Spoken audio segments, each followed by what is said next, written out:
Hello, in this video we will learn about the nuclear fission reactor. In last video we have learned about the difference between nuclear fusion and nuclear fission. तो discussion ये हुआ था कि nuclear fusion जो process है वो nature की अगर घटनाओं की बात करें तो उसमें वो घटित नहीं होता है, ठीक है। और न्यूक्लियर फ्यूजन जो है ये नेचर में पाए जाने वाले फ्यूल कह लीजिए यूरेनियम, थोरियम या फिर अदर कोई भी रेडियो एक्टिव मटेरियल जिनसे हम फिजन रिएक्शन करके यानी चेन रिएक्शन करके एनर्जी को हम प्राप्त कर रहे थे। न्यूक्लियर फ्यूजन सिस्टम चूँकि अर्थ पे बहुत ही रेयरली जो है पाए जाते हैं, ठीक है।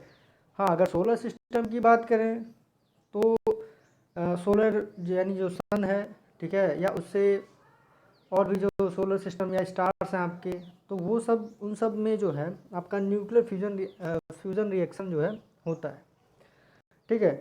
अगर न्यूक्लियर फ्यूजन रिएक्टर की बात करें तो हमारे पास एप्रोप्रिएट टेक्नोलॉजी नहीं है, ठीक है, जो न्यूक्लियर फ्यूजन रिएक्टर को इस्टेब्लिश कर सकें। इवन हमारे पास फ्यूल भी इनफ नहीं है, यानी हाइड्रोजन या हाइड्रोजन के आइसोटोप्स हम जो यूज करते हैं न्यूक्लियर फ्यूजन में वो भी अप्रोप्रिएट नहीं है, इनफ नहीं है, ठीक है। इसीलिए हम लोग न्यूक्लियर फ्यूजन रिएक्टर के बारे में डिस्कशन कर रहे हैं, क्योंकि न्यूक्लियर फ्यूजन रिएक्टर का हमारे पास टेक्नोलॉजी हमारे पास अप्रोप्रिएट टेक्नोलॉजी है, थियरी इसके बारे में बहुत से हैं, फ्यूल हमारे पास नेचर में एग्जिस्ट है, ठीक है।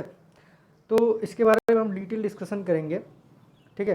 तो न्यूक्लियर फ्यूजन में अगर हम बात करें फ्यूल को, हम कौन सा फ्यूल यूज करते हैं तो यूरेनियम 235, 237, 238 इनको हम यूज करते हैं, ठीक है। तो इस प्रोसेस की अगर हम बात करें तो ओवरऑल प्रोसेस जो न्यूक्लियर फ्यूजन रिएक्टर का है वो टोटली बेस्ड है आपका रैंकाइन साइकिल पे, जो थर्मोडायनामिक्स का कह लीजिए कि एक जिस्ट पार्ट है, ठीक है। रैंकाइन साइकिल, जो भी आप हीट एनर्जी से आप मैकेनिकल एनर्जी प्रोसेस करते हैं वो सारा क्या है आपका रैंकाइन साइकिल से लिया गया है, ठीक है। रैंकाइन साइकिल पे बेस्ड है, ठीक है। तो न्यूक्लियर फ्यूजन रिएक्टर भी क्या है आपका रैंकाइन साइकिल पे बेस्ड है, ठीक है। बस इसमें डिफरेंस क्या है कि फ्यूल का अंतर हो जाता है, ठीक है। अगर अदर प्रीवियस जो वीडियो हम लोग डिस्कस किए थे, जैसे कि conversion of heat energy into the mechanical energy, Stalin heat engine, Carnot heat engine या फिर स्टीम पावर साइकिल, ठीक है। तो इन सभी में एक बेसिक थिंग क्या था आपका रैंकाइन साइकिल, ठीक है, जिसमें आप हीट जो है जनरेट कर रहे थे, हीट से जो है आप क्या कर रहे थे मैकेनिकल एनर्जी आप प्रोड्यूस कर रहे थे थ्रू दी स्टीम पावर। इसमें बस यही अंतर है फ्यूल का चेंज हो जाना।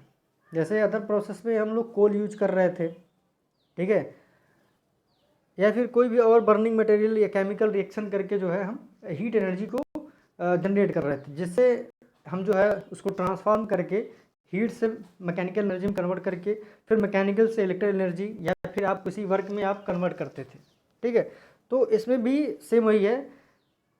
डिफरेंस क्या है, इसमें हम कोल की जगह जो है हम आपका रेडियो एक्टिव मटेरियल या यूरेनियम वगैरह हम यूज कर रहे हैं, ठीक है। तो इस चीज़ को एक फिगर के थ्रू हम समझते हैं। तो इस प्रोसेस में अगर हम डिस्कस करें तो बहुत ही माइन्यूट डिफरेंस है अदर प्रोसेस से, ठीक है। जैसे कि अगर वर्किंग फ्लूइड की बात करें तो वर्किंग फ्लूइड जो है आपका अदर जो प्रोसेस डिस्कस किए उसमें भी वही था, जैसे कि आपका heat energy to mechanical energy, ठीक है। तो इसमें हम लोग क्या कर रहे थे working fluid as a water use कर रहे थे, ठीक है। इसमें भी वही है, इसमें भी वाटर को as a working fluid use कर रहे हैं। हीट टू मैकेनिकल एनर्जी में क्या था आपका, हम स्टीम टरबाइन यूज़ कर रहे थे, कंडेंसर चैम्बर, कूलिंग टावर, ठीक है। और आपका बस मेन डिफरेंस में क्या है, वहाँ पे हम कोल यूज़ कर रहे थे हीट एनर्जी के लिए और यहाँ पे हम रेडियो एक्टिव मटेरियल यूज़ कर रहे हैं यानी यूरेनियम, ठीक है। लेकिन अब अगर हम यूरेनियम बेस्ड या के लिए न्यूक्लियर फ्यूजन रिएक्टर की अगर हम बात करें तो चूँकि ये बहुत ही सेंसिटिव हो जाता है, ठीक है। बहुत ही इसमें केयर करना पड़ता है, ठीक है, क्योंकि इसमें अगर रेडियोएक्टिविटी अगर जो है एटमॉस्फेयर में स्प्रेड होती है तो जो है बहुत से प्रॉब्लम हो सकते हैं। तो इस इन्वायरमेंटल इम्पैक्ट को देखते हुए हम इस फ्यूल सिस्टम को बहुत ही केयरफुल्ली प्रिवेंट करते हैं, इस पे ज़्यादा हम लोग केयर करके जो है हम एनर्जी प्रोड्यूस करते हैं, ठीक है। तो इसमें देखिए, अगर हम कंपोनेंट्स की इसमें अगर हम बात करें तो इसको डिस्कस करते हैं। देखिए, ये क्या है, आपका कंट्रोल रॉड है, ठीक है। इसके बारे में और आगे हम डिस्कस करेंगे। कंट्रोल रॉड यानी कह लीजिए कि एक प्रोटेक्टेड यूरेनियम का एक जो है रॉड है, ठीक है। ये आपका कोर है, प्रेशर वेसल है वगैरह, ठीक है,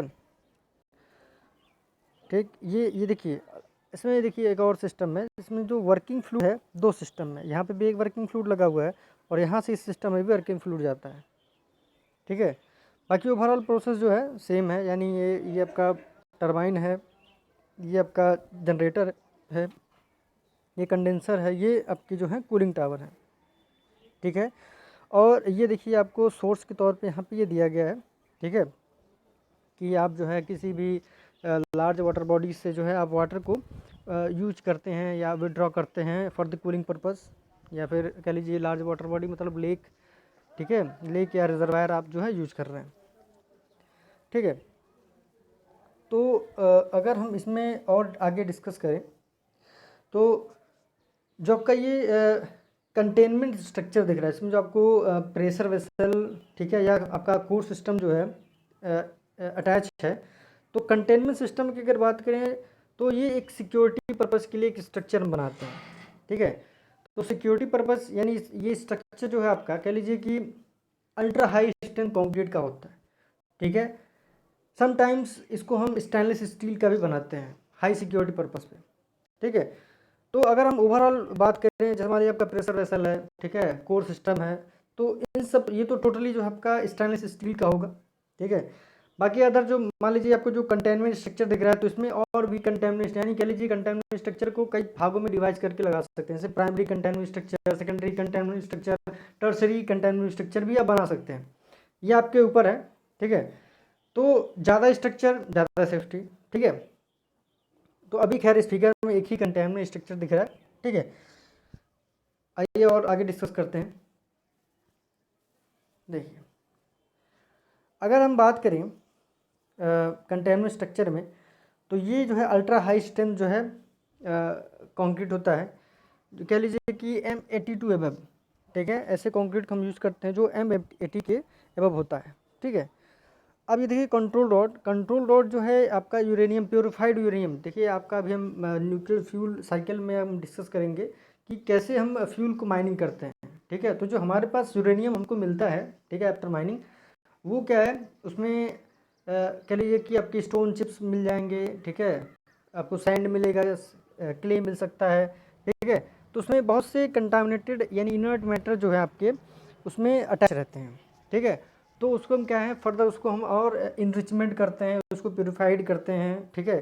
फिर उसको हम रॉड के फॉर्म में कन्वर्ट करते हैं, ठीक है। लंबा प्रोसेस है, इसके लिए अलग हम अलग किसी नेक्स्ट वीडियो में हम डिस्कस कर लेंगे, ठीक है। तो अब क्या है, देखिए, अब चूंकि हम डिस्कस ये किए थे कि जो न्यूक्लियर फिजन होता है, जब एक बार हम रिएक्शन स्टार्ट करते हैं, यानी चेन रिएक्शन जब स्टार्ट होता है, ठीक है, जब यूरेनियम 238 या कोई आप लीजिए 237, ठीक है, तो जब उस पर आप न्यूट्रॉन एक प्रोवाइड करते हैं, ठीक है, तो क्या है फर्दर स्प्लिट करता है, ठीक है। तो फर्दर स्प्लिट होने के बाद जो है आपका ये फिर से अदर जो है आपका हो गया आपका थोरियम और प्लूटोनियम वगैरह में ये टूटेगा, ठीक है। फिर आपके जो है 3 और न्यूट्रॉन निकलेंगे, तो ऐसे क्या फर्दर और जो है एक्सटेंड होता चला जाएगा, ठीक है, और जो एक ह्यूज एनर्जी जो है रिलीज करेगा, ठीक। तो इसको कंट्रोल करने के लिए यानी न्यूट्रॉन जो आपका प्रोड्यूस हो रहा है, ठीक है, यानी 1 to 3, 3 to 9, 9 to 15 ऐसे जो हो रहा है, ठीक है, मैंने फर्दर इंक्रीज होता जा रहा है, ठीक है। इसको रिड्यूस करने के लिए हम क्या करते हैं, कंट्रोल रॉड यूज़ करते हैं, ठीक है। अब वो कंट्रोल रॉड जो है आपका कह लीजिए कि जो आपका एक्टिनाइट और लेंथेनाइट ग्रुप के जो भी आपके एलिमेंट्स हैं उसमें से जो भी आपको सूटेबल लगता है आपको इसको यूटिलाइज कर सकते हैं। हाँ, D2O भी आपका होता है, ठीक है, D2 आप यूज करते हैं, ठीक। और कह लीजिए हैवी वाटर जो है ये भी होता है, ठीक है, जिसको मतलब वही D2 हैवी वाटर को हम एज ए कंट्रोल कह लीजिए या मंदक के रूप में यूज करते हैं, ठीक है। तो इसमें देखिए हम डिस्कस क्या कर रहे हैं, इसमें दो आपके वर्किंग फ्लूइड हैं, ठीक है। जैसे मान लीजिए यहाँ पे हीट आपका रिलीज हो रहा है, ठीक है।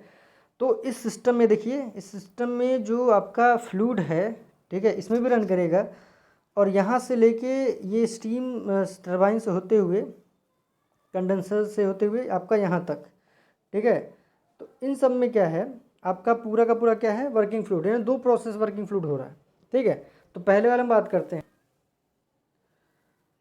देखिए जैसे जैसे कि आपका बहुत सारा हीट यहाँ पे जो है चेन रिएक्शन के थ्रू जो है आपका हीट यानी enormous amount of heat release होगा, जिसको हम एब्जॉर्ब करने के लिए, ठीक है, हम वर्किंग फ्लूइड को यहाँ से देखिए।